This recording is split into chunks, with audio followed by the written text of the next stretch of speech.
Welcome back to Hartwind's Building Sustainability podcast. I'm Jeffrey Hart, and this is episode number 3.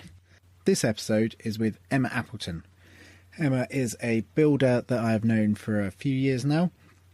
She gave a talk at an event I organised last year, and the title of her talk was, "How can our businesses be anti-capitalist, and is that even possible?"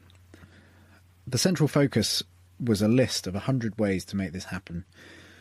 Quite a lot of our Hartwind students were at that event, and this talk was the absolute highlight for them.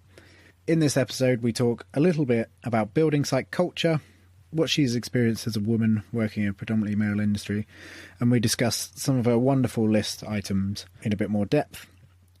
If I were a better interviewer, I would have asked her at the beginning to elaborate why we would want an anti-capitalist business. But I'm not. So do stay listening right to the end when I remember to ask it. So before we started recording the interview, we were discussing the need to find a niche. And Emma was telling me how she's trying to find her real, very specific niche. So when we mention niches at the beginning of the podcast, that's why we're so amused by it. Emma also mentioned a podcast that she really loves, which is by Sophie Hagen, who is a comedian, writer and podcaster. I have just downloaded the whole schlep of them, and I'm really looking forward to getting into it. The tag of this one is Made of Human podcast, and it's a podcast in which I speak to people about life and how they do it. Often, it turns out that no one really knows how to do life, so we end up just having a chat about that. Very much looking forward to getting into that. Okay, I hope you enjoy the episode.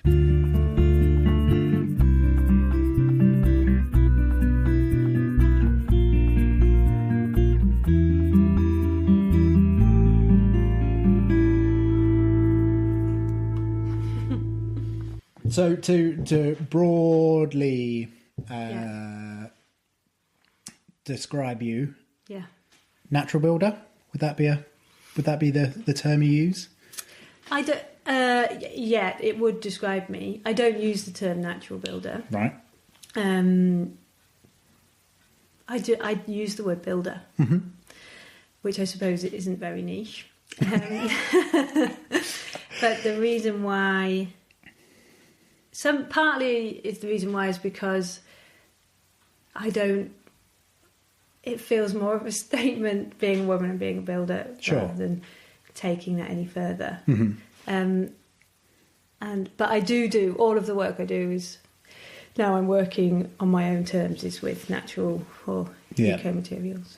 So would you turn down work if it wasn't like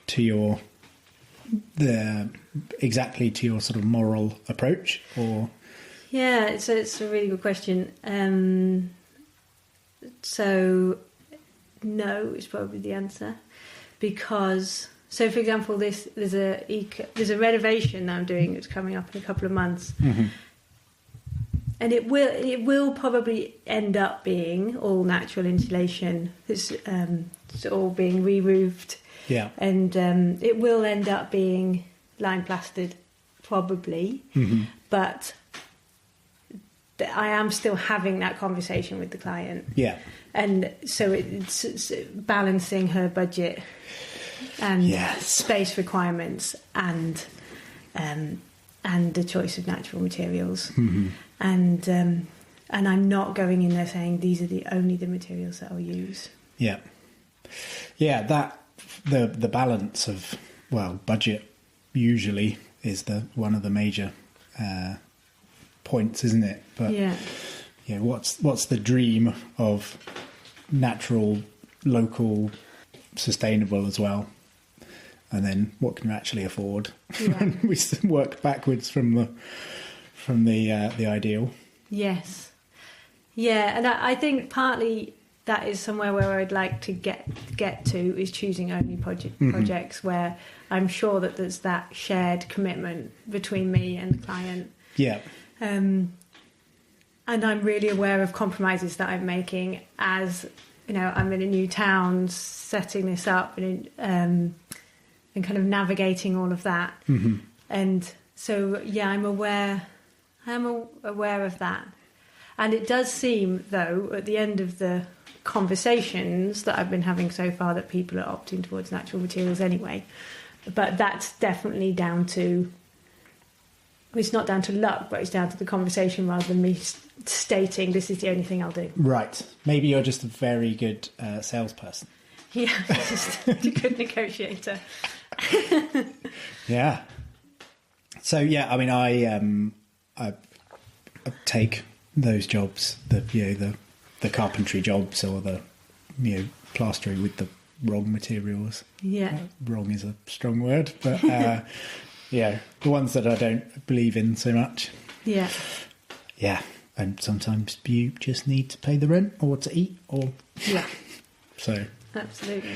But yeah, it's nice. It's definitely in my work. I'm on a path to being just doing the bits I want to do. Yeah. And it's so much nicer.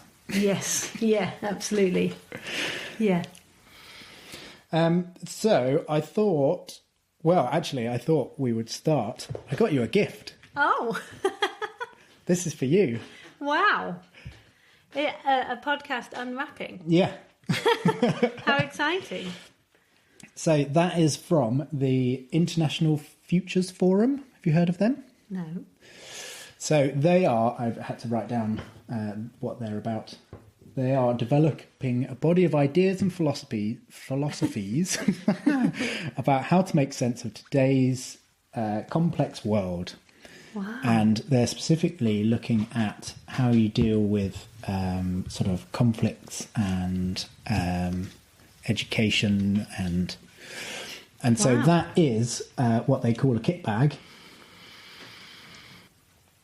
It looks fantastic. So it's a kit bag that helps you become calm, share feelings and build relationships with others. Developed for use in groups and families. Most elements are best explored with other people. However, animal and presence cards can be used on your own. Wow, so it's a series of little cards, all with beautiful words on them, like trust, magic, understanding, and lovely pictures like this. Little dog. Lovely little dog. Lovely little dog who's very understanding. Yep. And then, there's the colours. Colours bit. I think it's so that when you're discussing an idea or just generally sort of checking in with people, you can pick a colour that represents how you're feeling rather than trying to find the word or the emotion and then the presence one. About kit bag's presence cards. These cards help you to calm your mind. So this one, imagine a really stormy lake gradually becoming calmer and calmer until it is glassy still. Ooh. Breathe in, thinking about compassion. Breathe out, thinking about forgiveness. Wow, these are lovely. And these are made for any kind of groups working together to be able to have that kind of, to be able to deepen the conversation about feelings and it's always, so the presence cards are kind of bring you back. That's why they're like, so bringing you back to yourself. Yes. So I think there's a little instructions there, but I think the idea is that you start with the presence card to sort of set the okay, yes. Get you in tune with your body, your emotions. Yeah. And then it suggests different ways that you can use the what do they call these ones? The feelings cards. Feelings cards. What a brilliant present. Ah, good. I'm glad you like it. Thank you very much. That's great. Well, do you want to choose a feelings card? Yes. I do. Shall I shuffle them? Yeah. I'll shuffle them. Yeah, you don't want me gaming your... No, totally. Yeah. Right on the top. You feel ecstatic to be doing this podcast. Right. Oh, blimey. What have you got? Authority. Ooh. Yeah. feeling as with authority. I was thinking about authority actually the other day in terms of business and my construction business, and how. So at the moment, as I was saying before, I'm at this point where I'm doing some fairly different projects to each other. Yeah. And saying yes to a lot of things, actually, having moved to a new place, and seeing it all as an experiment. Yeah. Kind of testing out how much I'm enjoying it, how, and also testing out different ways of working with clients and the kind of business practices that I'm bringing in. Yeah.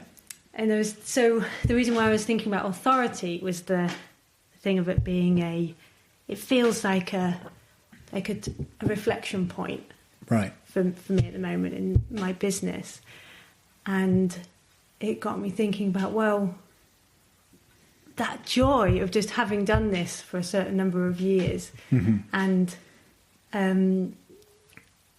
getting to the point where I've got a bank of experience behind me, and just how lovely that suddenly it was like just a moment of, oh, that's such a lovely feeling. And it's not necessarily, I think that authority might not be quite the right word, but in terms of just it does feel like authority, even if that's about autonomy over my own choices and decisions about where I take my business next. Yeah. Like based on this bank of experience, which just felt really nice. Nice. Yeah. Oh. So, what colour is that? Oh, what colour is that? Well, I'm drawn towards the red because it's exciting. Yeah. But yeah, I'm sticking with the red. Great. Yeah. Would you like to pick one? Yeah, I'd love to. Oh yeah, so I've turned that over.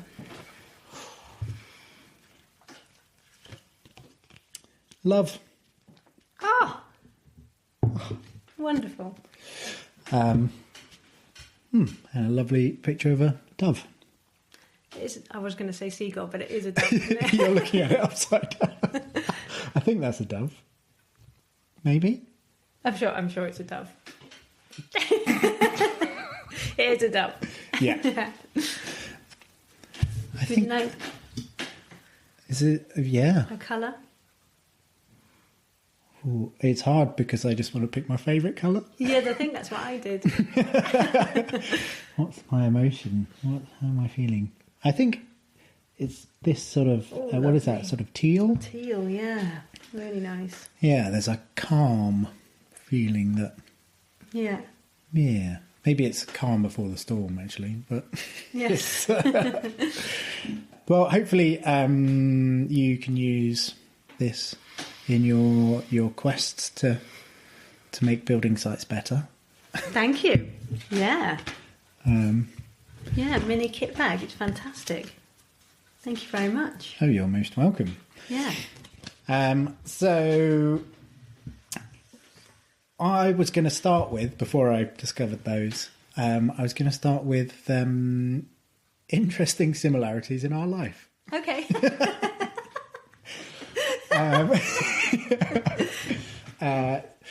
Because I think we first met 4 or 5 years ago. Would it have been? Yes. Yeah. And you were teaching for Strawworks. Yes. Was it still Strawworks or was it the School of Natural Building by then?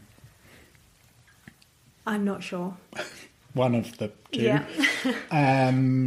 You were teaching load-bearing straw, which I'd never done. I'd only ever done infill.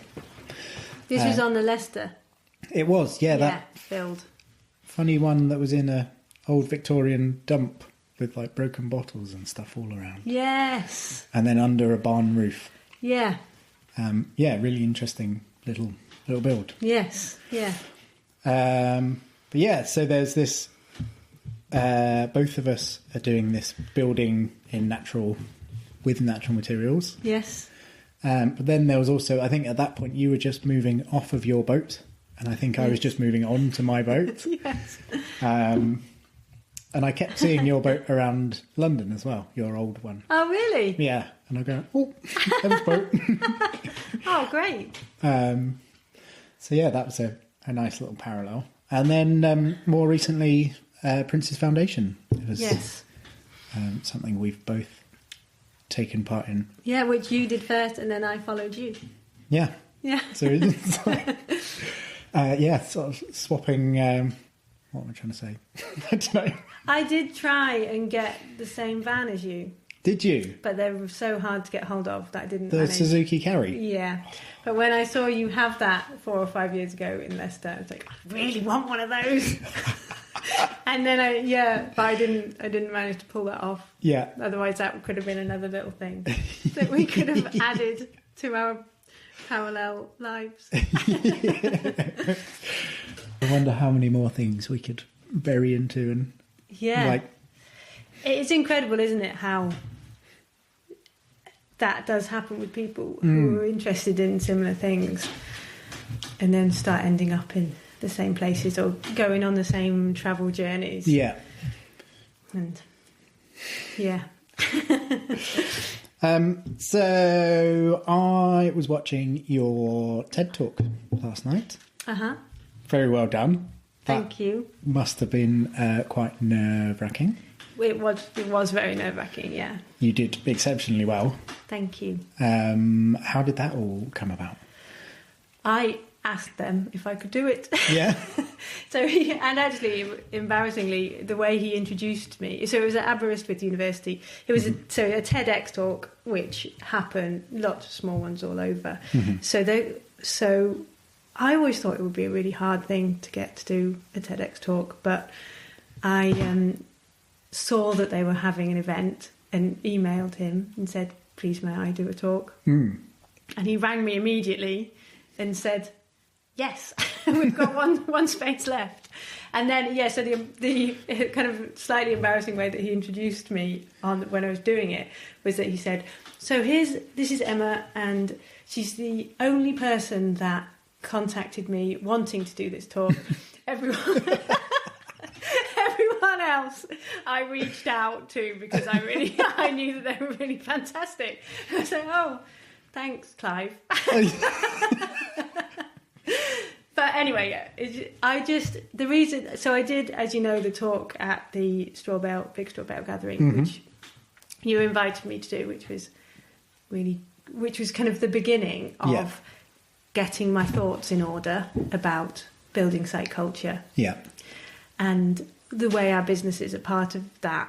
And after doing that, I just didn't want to lose the momentum.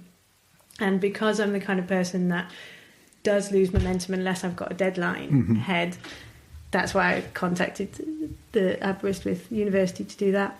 And it was good to kind of I wanted to take it. So the talk that I did for the Big Straw Bale Gathering was much more about business. And then the TEDx talk, I wanted it to focus down on a critique of building site culture. Yeah. And then possible new futures in that. Yeah. It was really a really important process for me to go through to like hone that a bit more. It was good. Yeah, it was very, very well done. It was great. Some of the things that you said on there were shocking, like in terms of building site practices. I mean, I've not been on too many big building sites, sort of development level. The idea isn't particularly appealing to me. Yeah. I don't think I'm not very much a sort of blokey man and wouldn't really thrive in that situation.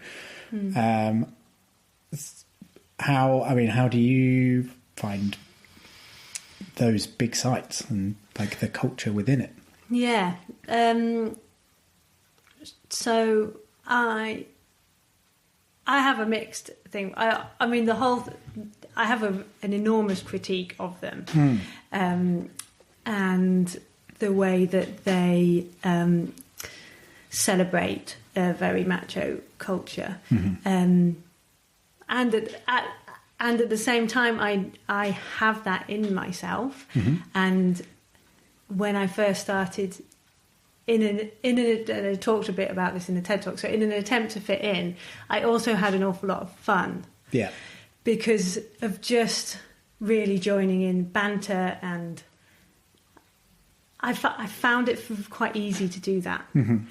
And it was only after a bit of time that I realised that it was at the expense of not actually being true to the rest of myself. Yeah. So, yeah, I enjoy a lot. I enjoy some aspects of the culture. But when it comes down to it, my critique is that it only allows a very certain type of person to thrive. Yeah. In that culture, and it's very detrimental to anyone else trying to be themselves. Yeah. And also in terms of the quality of the work that's being delivered, the other side is actually not as good as it could be. And I think that comes down to the culture. Yeah. Of it's not supported. It's not supported to do really good, to really care about the work. And I suppose in all of these things, you know, it's not all building sites. No, obviously, yeah. And I'm talking from my own experience, but having seen this repeatedly at every large site that I worked on, and on some smaller sites, it's definitely a ingrained culture. Yeah.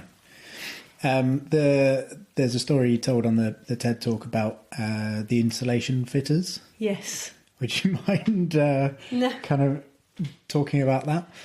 Yeah. So that was the insulation fitters who never fitted the insulation. So it was a site. So actually, it was a story that was told to me on a site of these guys who. So it was a load of insulation that arrived, and these guys have been fitting rigid foam insulation for the last couple of weeks, and then all they saw ahead was putting in more rigid foam insulation. And it's a pretty, I mean, you must have worked, even being a natural builder, I think a lot of our ways through, it's in some job you get to work with this really horrible material. Yep. And I spoke to another guy who told me horrible stories about what he'd had to, about skin problems that he'd got from working with that. Oh, really? And specifically of working in a really confined spaces. Like buildings that you're insulating. Yeah. I think he was working in an unventilated attic space. Right.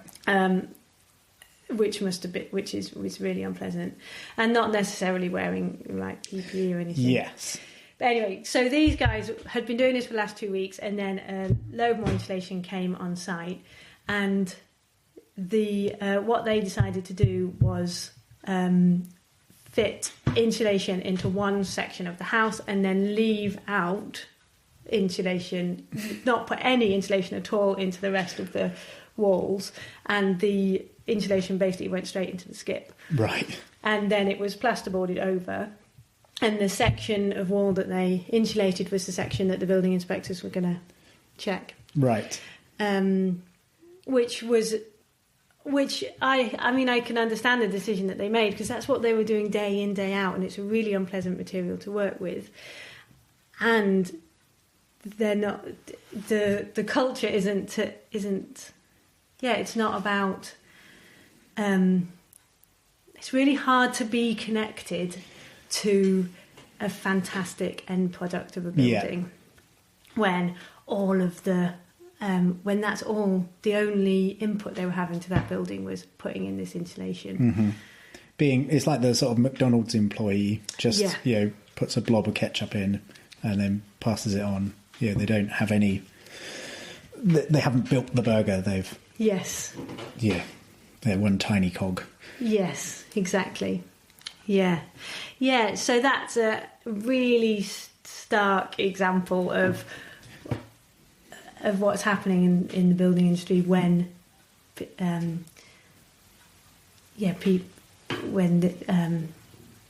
people can just kind of get away with it because it's such a horrible environment to work in.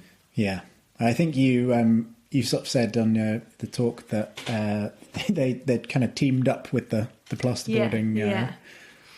So sort of thick as thieves. Yeah, it was definitely like a win for them. When they were telling the story, this was definitely to be celebrated. I think this happens across loads of different industries. And I think it's quite extreme in the building industry because the way that it's a pretty low paid industry. Yeah. It's very highly regulated, but not to the point of not about the care of the people on the site. So it becomes really easy for it to happen. Tell me about your experiences with sexism on the building site. So, yes. Is that a leading question? Should I? No. I mean, sexism is definitely on the building site, and that's So I haven't. There was an incredible amount of sexism on the building sites, and I received sexism from things like people taking materials out of my hands, maybe because they think that they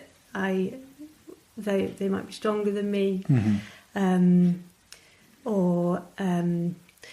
so I suppose mainly it happens nowadays as a more running sites that people just assume that if there's a man working on site as well, that they would be running it, and that I'm not. So it's, and I think I suppose something that I was talking about a little bit is about how sexism, that it's so different the way different people receive it, and to open it out or to get more particular about the way it happens, I might receive very different sexism to a woman who looks much more feminine than I do. Right. And then there's also a lot of oppression against men who show any femininity. So, and I think that's the way that. So there's an idea that I thought for a long time that I thought for a long time that it would be great if there were a lot more women working on building sites, and then got to a point where I realised that actually it's a whole system that we need to change, and it's not just about bringing more women on site, because the culture is affecting all genders. Yeah. And in the way that men can't express, no one can express sensitivity and vulnerability and how they're feeling in the morning. Yeah. And that affects all of us. And then on top of that, yes, there's been instances of overt sexism. Because of being identified as a woman. I actually, on the way over here, there was a story on the radio about sort of sexism in statistics and how all of the worksite gloves are made to fit the 50th percentile male hand. Yeah. The workwear, the tools. Even they actually said that surgeons' scalpels are sized for the male hand, and some of the female surgeons couldn't properly use them because so there's the direct kind of sexism you face, but then also just the inherent stuff that's just always, well, it's not always been there, but it's just never been thought about, I think. It makes it, or it has been thought about. Yeah, even worse. Yeah, and I think that way of just feeling like it's not possible to access is, and it's much harder to name that kind of oppression or sexism. It's much harder to name, I don't feel welcome in this place because it's not being, one, because I don't see anyone else who looks like me, but also because this hasn't been, everything's talking to a very particular kind of man. And so it's very, and after a while that gets really wearing. Yes. You made the point of the way tools are named. Yeah. I always, the reciprocating saw, the blades on those always have like the destroyer, the punisher, the punisher, wow. Like, oh goodness. Yeah. Yeah. And I know that's not a subtle tool, but yeah. Absolutely. It's really and it is, and that's how it's the culture becomes really subtle. It's because if you pick any one of those things out, it seems like, oh, come on, just get over it. Yeah. But because it's absolutely everywhere, ingrained in the culture, then that's why it makes such a big difference to how it feels to be in the industry. Yeah. Oh, you have you always wanted to be a builder? Is it? I don't think I thought that it was possible. Right. When I was growing up. So I wanted to be an architect. Right. Because I thought that was more likely that it was possible for me to be. And then, and it was only much later that I realised, oh, actually, maybe I can do this. Yeah. Maybe I can be a builder. That's incredible, isn't it? It's incredible for me to hear that, you thought a job was, or you didn't even assume a job was sort of in limits. Yes. It's not that it was off limits, but... Yeah. Yeah, and it really is that thing of if you can't see it, you can't be it, which is it really... Yeah, the role models of people make a really big difference, I think. So, were there any role models that you did have, like in building world? When I was no, I don't think I knew anyone who was doing this kind of thing when I was growing up. No. But which is why working for, I think that the fact that Strawworks and then Amazon Nails existed and there were two women at the forefront of that was probably but I'd already decided to be a builder before I met them. Uh-huh. But definitely they were the people. Barbara Jones and B. Rowan were definitely. It was a joy to see people like them in the industry. Yeah. There's this is a slight tangent and it's something that makes me chuckle, but there's I'm not sure where they're based, but it's an all-women plumbing group. Oh yeah, called Stopcocks. Yeah, sorry, I nicked your no, that's fine. Punchline. I love that. Yeah. That genuinely makes me very, very happy. Yeah. Maybe you could interview her. Yeah. Hattie Hassan. I think she's based in Todmorden. Is she? Yeah. Or close to Todd anyway. Okay. I'll add that to the list. Yeah. You have made 100 ways to create a feminist building site. Yes. What's that about? Tell me about that. That is... So I called it 100 ways to create a anti-capitalist building site. Oh, sorry. But no, but feminist is fine. I mean, it could be feminist, could be I think I actually took that off your handout. Oh, did I change? Maybe I've changed it since. Okay. I think I did anyway. Yeah. So anyway, whatever it's called, it is... The idea of it is a practical implementation of a change in culture. Mm-hmm. And so some of those 100 ways are really tiny little things. Yeah. Things that on their own wouldn't seem like they would be this massive social revolution. Mm-hmm. So they, for example, number one is stretch. Yeah. And so the idea of stretching is just such a really simple thing to do, but to do that on a building site, and which is a real very obvious display of I'm making a decision to look after my body and take care of myself. I find quite nerve-wracking to do on site. When it's not in the kind of on an eco building site, I don't think I'd find this a problem. Mm-hmm. But on the larger house building sites, if that's a regular practice to do that, for me to do that every morning, I really have to kind of. Actually, I didn't do it on sites. I'd make sure that I would not be seen as I was stretching. Mm-hmm. So you'd still do it, but just hide from the. And just to make my life a little bit easier of not standing out, I suppose. Yeah. Because of the culture of our bodies can do anything, they're machines, and we don't need to look after them, or we mustn't be seen to look after them in that way. Yeah. Stretching's got that, and so it's incredibly anti-capitalist or feminist to say, actually, I'm going to give my body exactly what it needs right now. Yeah. Be nice to yourself. Yeah. And make it last longer. Which is such a simple thing, isn't it? But it's it's incredible how ingrained it is that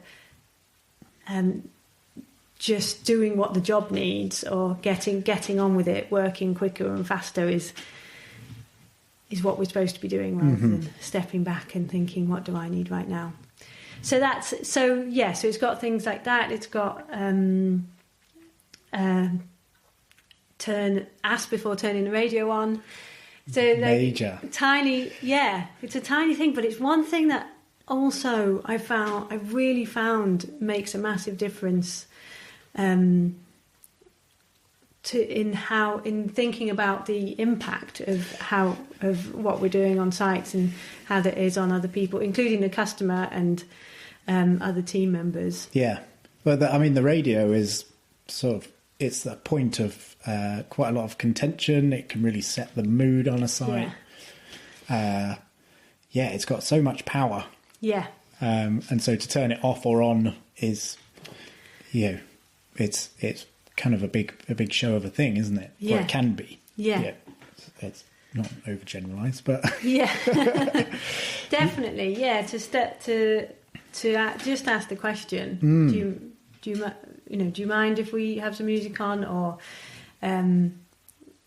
the volume of it, then to make sure that. So sometimes if I'm doing some bits of work, I really don't want I need to be able to focus and think, and I can't do that with the radio on. Yeah. And sometimes it's just Radio 2 is blasting out on Radio 1 as loud as it can be. Yeah. And it's hard to get around that. And then other things I think are more personal, I suppose, and changing.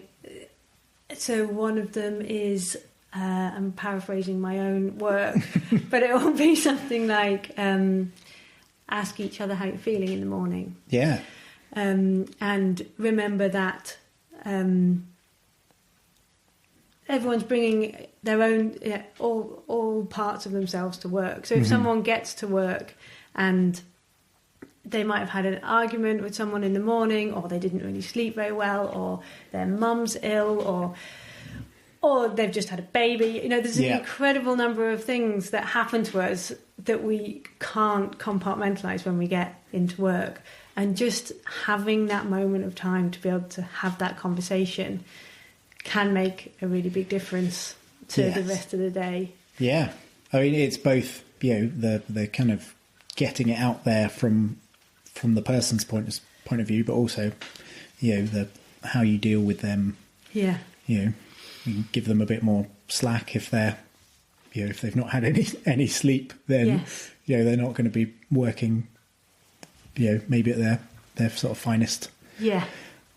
Absolutely. Yeah. And in, so that there's highest suicide rates in the building industry than any other industry in the UK, and that's particularly for males. Yeah. And I haven't ever seen mental health support for people working on building sites, and it's a really impermanent. There's not a great deal of security for people working on sites, Mm-hmm. and with a complete lack of job security, and all of the concerns and worries and any mental health difficulties that people are bringing, and the fact that you have to just put them behind you because you've got to be this, this expected thing in the culture. Yeah, it's a massive strain. Mm. So I actually noted down some of your 100, and there's some that I'd like to ask sort of more about, and then other bits that I think just are brilliant. Well, I think the whole thing is brilliant, by the way. So we were mid-build when you did your talk at the Big Strawberry Gathering. Yeah. And all of the students came away just like, the list, and we had sort of certain copies in the marquee that we had as our sort of common area. Oh, and, great! Yeah, brilliant. So yes, it very much hit home, and also for me personally, I'm someone that is running a building site, and there's a few things in here that's like, oh yeah, of course, that hadn't occurred to me. Happily, there's a few things as well, which are standard practice, and but it's a really good thing. So I thought, well, the first three I think were all exceptional. Number 2, drink water. Yes. Which made me think a lot about one of the most influential people in my sort of education. Was a guy called Eric in Utah, and I think he actually used drinking water as if he ever got antsy or like get a bit tetchy, he'd remember to drink water, because that gave him the space to. Wow. But you'd hear him like holler across the building site, like, drink water, and it'd be like, oh, Eric's a little bit stressed, and then everyone would drink water and carry on. That's fantastic. It's a really nice thing. Yeah. But drinking water, like, it shouldn't be a revolutionary thing to suggest, but it's not done. No. Can't say not done, but it's largely not done. Yeah, and it's really interesting the way you talked about it, is that it's a moment of stopping and reflecting, or it's all of these things have these added mental health benefits, as well as obviously the physical health of you need being water, hydrated. Yeah. And I mean, a lot like stretch and drink water, they're both a massive reminder to myself, because I'm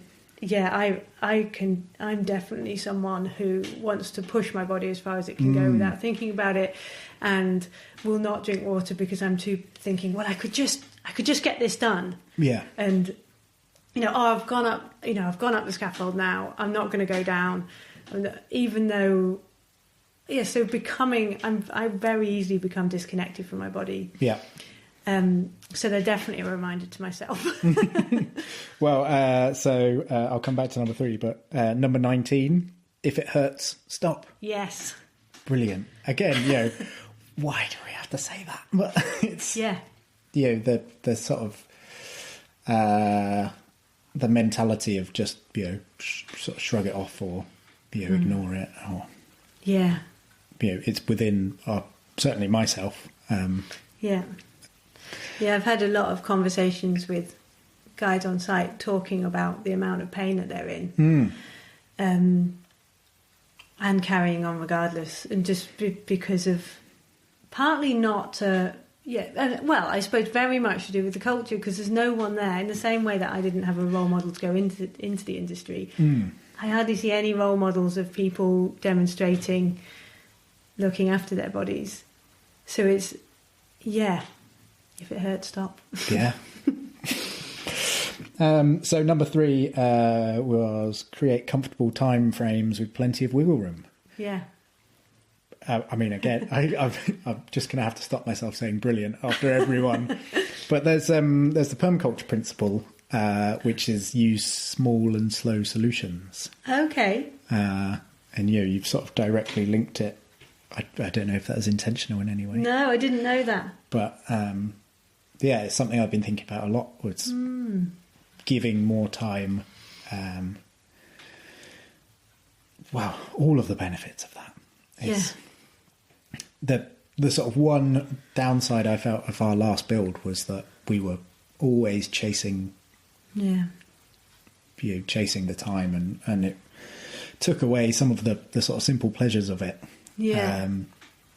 And so I wish we'd given ourselves a bit more. But it's really, I think it is, it's a really hard one to do, I think. Yeah, definitely. Especially because when time is money, and the client is paying for that, you feel like you have to get it done.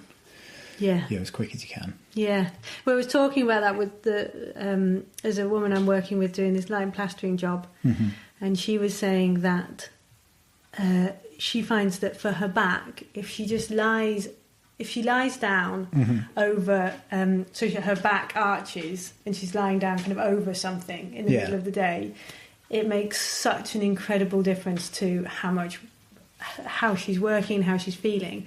But she was saying she really felt like she couldn't because her time was her client's money. So she was constantly working in that with that way of thinking. And I think that is definitely it's really easy to get caught up in that, isn't it? Which I suppose is only one aspect of create comfortable timeframes with plenty of wiggle room. But that's one reason why I think it's hard to give ourselves the simple pleasures, is because of always thinking, well, this job should be as cheap as possible. And we must make sure that we're just constantly working. And it makes it really difficult if we don't have that wiggle room to be able to address things like that. Address sexism and racism when it happens, to do all the learning so much learning that's happening on our building sites. And if everything's a rush, then it's really hard to take the time to make the next one different. So you touched on it there, number 5. So discuss sexism, racism, homophobia and all prejudices informally, formally and every time it happens. So tell me more about that. So I think this is a social revolution. If doing that is a social revolution. And because one of the ways that we stay living in a culture that supports sexism and racism and these different oppressions is because we're not bringing them into the light and talking about them.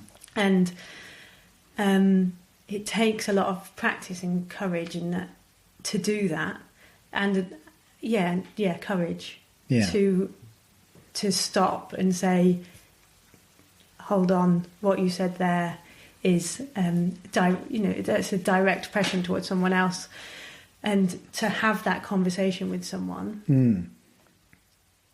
But the more we do it, I think the easier it's going to be. And the more we do it, the easier it is to see it in the first place. I know the amount of times when I've gone through the day and then an hour later I'll be doing sawing a piece of wood and think, wow, what that person just said or did was actually that was a sexist comment towards me, or and I would have, and I don't realise until later, because of just not slowly building up the practice of identifying it and then speaking about it. And I suppose inaction is seen as kind of acceptance as well. So if you don't pull someone up on it, then it's like you're giving them a thumbs up. Keep going. That's fine. Absolutely. We were talking about that with a group of apprentices on the Prince's Foundation apprenticeship. I did a workshop with them about this, and talking about how comfortable people feel with standing up for themselves and then standing up for other people in a situation like that. And so many people, and I do this as well, talked about jokes that they'd come up with in order to brush it off. Right. Or, ways that they'd managed to diffuse a situation without having, basically in order for it not to turn into a conflict. Yeah. Because it is really, because the majority of people, I think, don't want conflict. No. And we're not schooled in how to deal with conflict in a non-violent way, if anything does come, when things like this do come up.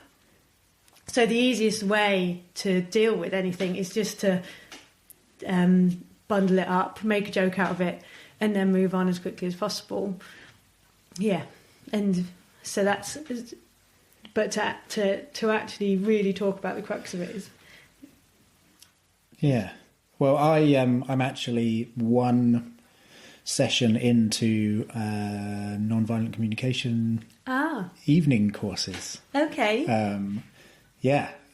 It's something I picked up on, like that avoiding conflict, and actually then later on, either like kicking myself because I didn't, say what I truly thought or believed in, or just let things happen that, where I was just, trying to keep my head down and stuff. Yeah. So having that ability to talk about things in a non-confrontational way. Yes.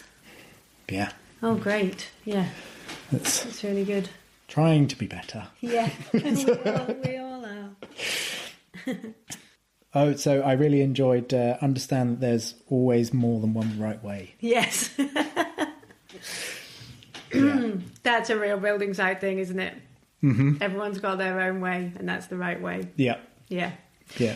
Actually, that comes directly from the dismantling, an organisation called Dismantling Racism Works. Uh-huh. And someone called Tema Okun wrote a report called The White Supremacy Culture. Mm-hmm. And so he's identified the different... actually, I've said he, but I don't actually know the pronoun. Okay. Of that person. So, yeah, they've identified the different characteristics of white supremacy culture, and one of the things is there's only one right way. Right. So it's a fantastic report, and so some of that came directly from that. Huh. It's sort of stood out to me because one of my little phrases that I will say a lot on the building site is there's no right and wrong, only consequences. And that comes directly from being a snowboard instructor, and you can snowboard however you like. Yeah. But the consequences are that you might not be able to do it, turn as fast, or you might be unstable, and there's different forms of right. Yes. Absolutely. Yeah. And it's a way, as soon as you know that there's more than one right way, it's much easier to listen and learn about how other people are doing things, isn't it? Yes, and seeing what their right is as well, what the end product that they're actually trying to get to is the right thing that they're thinking, but maybe it's different from what the building needs, or from what other people need. Or yeah. So I got a couple more for you. The one I enjoyed a lot was create a comfortable and luxurious tea break hut. Yes. What's your thinking behind that? Well, it's directly inspired from sitting in a lot of really grotty, horrible tea break huts. Yeah. And it comes back to self-care and how radical that is, and looking after ourselves and our bodies and the difference it makes, and that it's so much easier to have a vulnerable and difficult and challenging conversation if you're on a comfy seat with a clean mug and somewhere to dry your clothes. So there's always a knock-on effect back to coming back to the relationship, which is, in my opinion, where the social revolution happens, is that those individual relationships between people and really focusing on that minutiae of how our world is working. Yeah. And if we're doing that from a place of comfort and, luxury. and it also marks out a site to look. One way of changing culture is for things to look physically different. Yeah.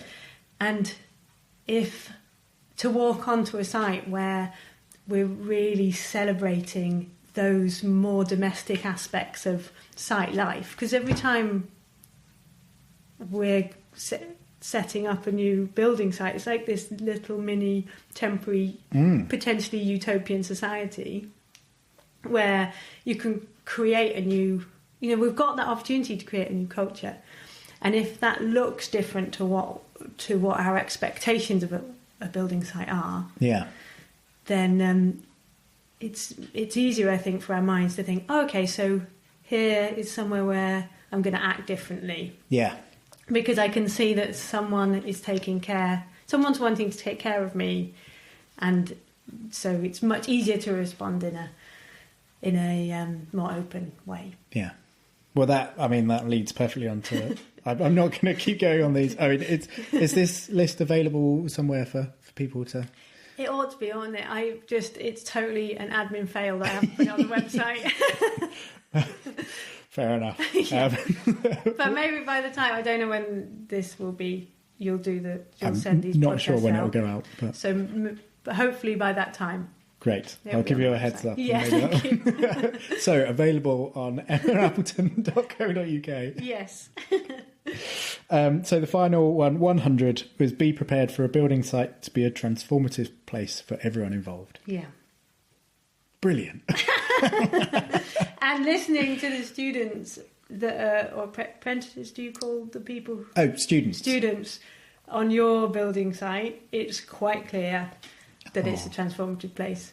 And I think people were saying that directly to me at the Straw Bale building gathering. Yeah. After, hearing that number 100, they were like, being with Jeffrey for 10 weeks is transformative. I'm blushing a little bit. Well, I mean, good. I'm pleased that we're succeeding. I mean, it's. Oh, I don't know what to say. Don't say anything, just accept it. Thank you. My pleasure. So I'm just going to finish. There's a few. I've been thinking about my own list. Oh, great! And there's a few that I wanted to run by you. Yay! See how they landed with you. So this is something we do already. Is I've written create a lifting friend culture. We always, Joe and I will always ask for a friend to lift things, and it's the default. Arm goes up. I need a lifting friend. Yeah, and that kind of goes into. I really like that. I like lifting friend. It's just a really nice way that it's coined as well. Brilliant.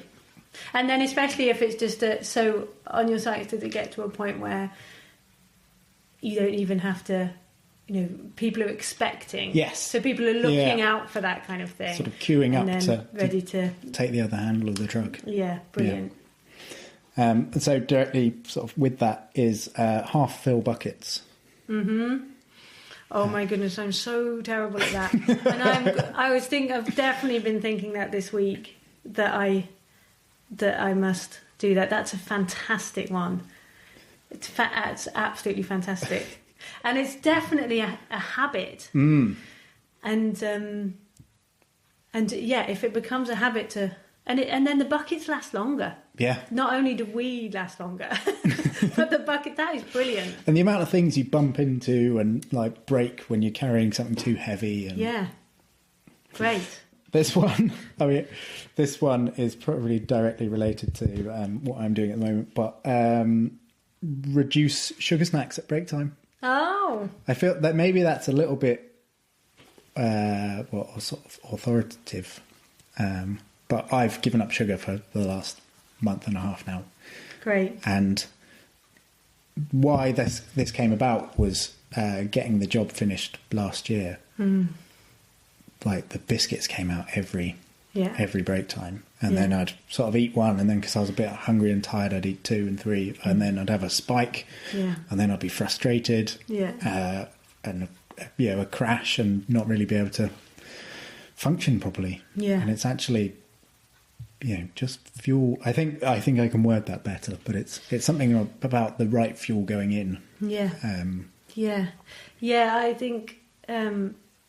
Well, I've also given up sugar for the last month. Oh, nice. But exactly for that energy. We're so similar. Yeah, totally. We knew we'd find another one where we'd have parallel lives. And it is exactly for that reason to have a more level energy throughout the day. And and to have more availability of fruit on building sites or other ways of snacking nuts rather than sugary biscuits can really make a big difference. Nice. All right, well, I won't go on with this too much. So one more is carve spoons. There's a whole. I'm not really in the carving spoon area, but of building life. But I always find that because there's those T-shirts, aren't there? It's quite a dogmatic, like, carve spoons. What's that one?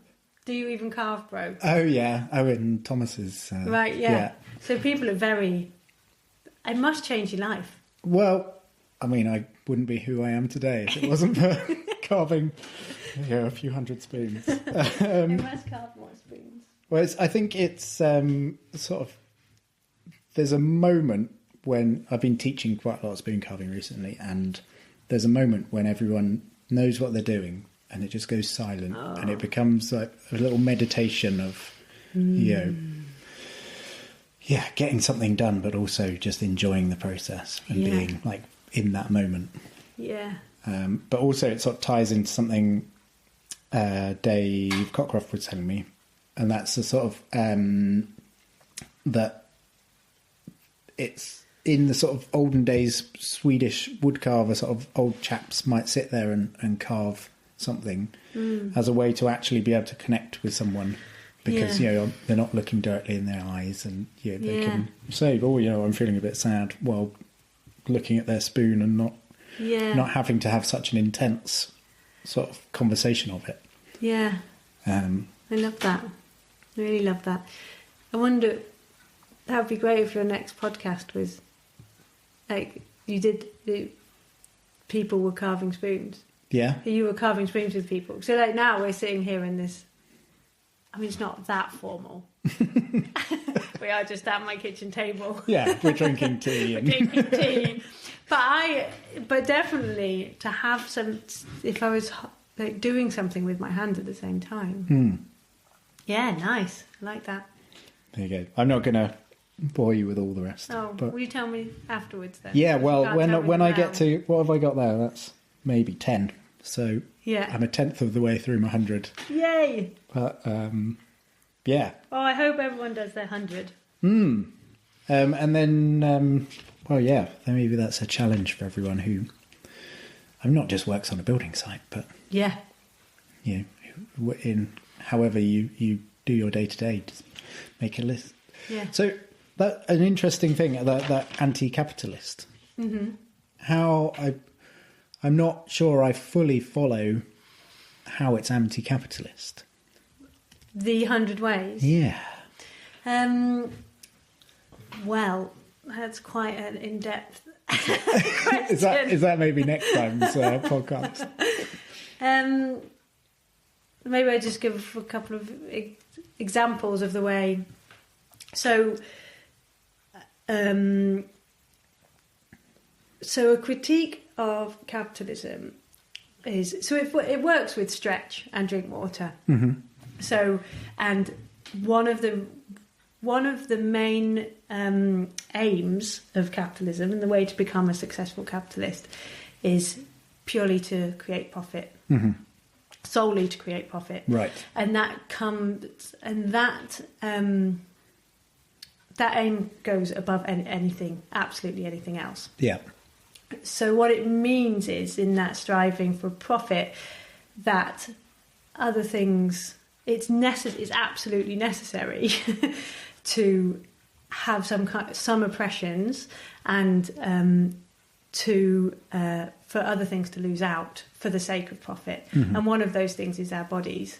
So our bodies become the machine to make the product that produces the profit. Yeah. So things like stretching, drinking water, taking the time to have conversations about sexism and racism and prejudices that happen on site all the time, they don't directly produce profit. Right, I see. So in that way, to actually to change that focus is an anti-capitalist act, in my opinion. Well, Emma, thank you so much. It's been wonderful. Thank you so much, first of all, for even making this list, and then especially for talking with me today. Thank you very much. It's been great. Cheers.